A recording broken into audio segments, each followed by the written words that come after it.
दुर्घटनास्थल को आसीथिबा जणे व्यक्ति को एक अजना गाड़ी धक्का देबा फल घटनास्थल रे ही तांकर मृत्यु होईछि।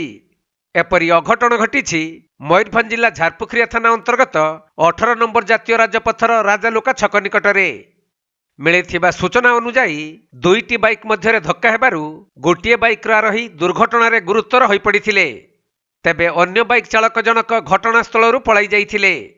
आउ सही दुर्घटना संपर्क में खबर पाई झारपुखरिया ग्रामर लुलु दास नामक जने व्यक्ति घटनास्थल को आसीथिबा बेले एक अजना गाड़ी तांकु धक्का देबारु घटनास्थल रे ही तांकर मृत्यु होई जाइथिला।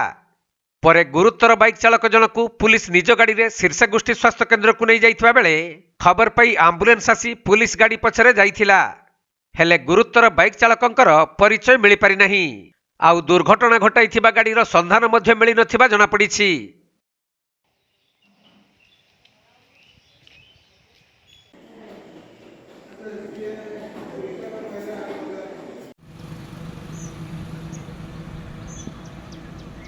मयूरभंज जिला सारसकणारू तपन कुमार दंडपाटଙ୍କ रिपोर्ट कोणार्क लाइव।